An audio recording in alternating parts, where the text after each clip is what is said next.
So நம்ம last வீடியோவில் என்ன பார்த்தோம், அந்த இன்குபேட்டரில் இருக்கிற 2 கோழி குஞ்சியை கேப் நம்ம ரிமூவ் பண்ணிவிட்டு அது எப்படி இருக்குன்னு காட்டுற நெக்ஸ்ட் வீடியோவில் சொல்லியிருந்தால இங்கே பாருங்கள்.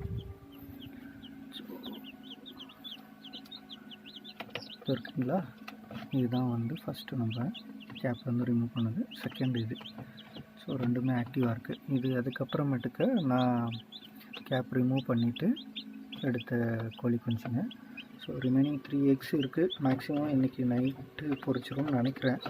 ஸோ 9 வச்சோம், 9ல் வந்து 6 வந்திருக்கு. ஸோ 80% ஆனால் கோழி குஞ்சுங்க பொரிச்சிருக்கு. தண்ணி வச்சுருக்கேன்.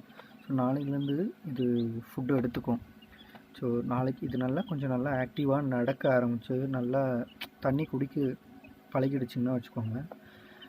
நைட்டு நம்ம ஒரு 2-3 டேஸ்க்கு இதுக்கு ஃபுட்டும் தண்ணியும் இன்குபேட்டர்லேயே வச்சுடுவோம். ஏன்னா இங்கே டெம்பரேச்சர் நல்லாயிருக்கும். ஸோ அதனால் இன்குபேட்டர்லேயே வச்சு இதை நம்ம பார்த்துட்டு ஒரு 3 to 4 டேஸ் கழித்து, ஸோ ஆல்ரெடி சொன்ன மாதிரி ஒரு தாய் கோழி இருக்குதுன்னு சொன்னேன் இல்லைங்களா, அது 5 குஞ்சு வச்சுருக்குன்னு.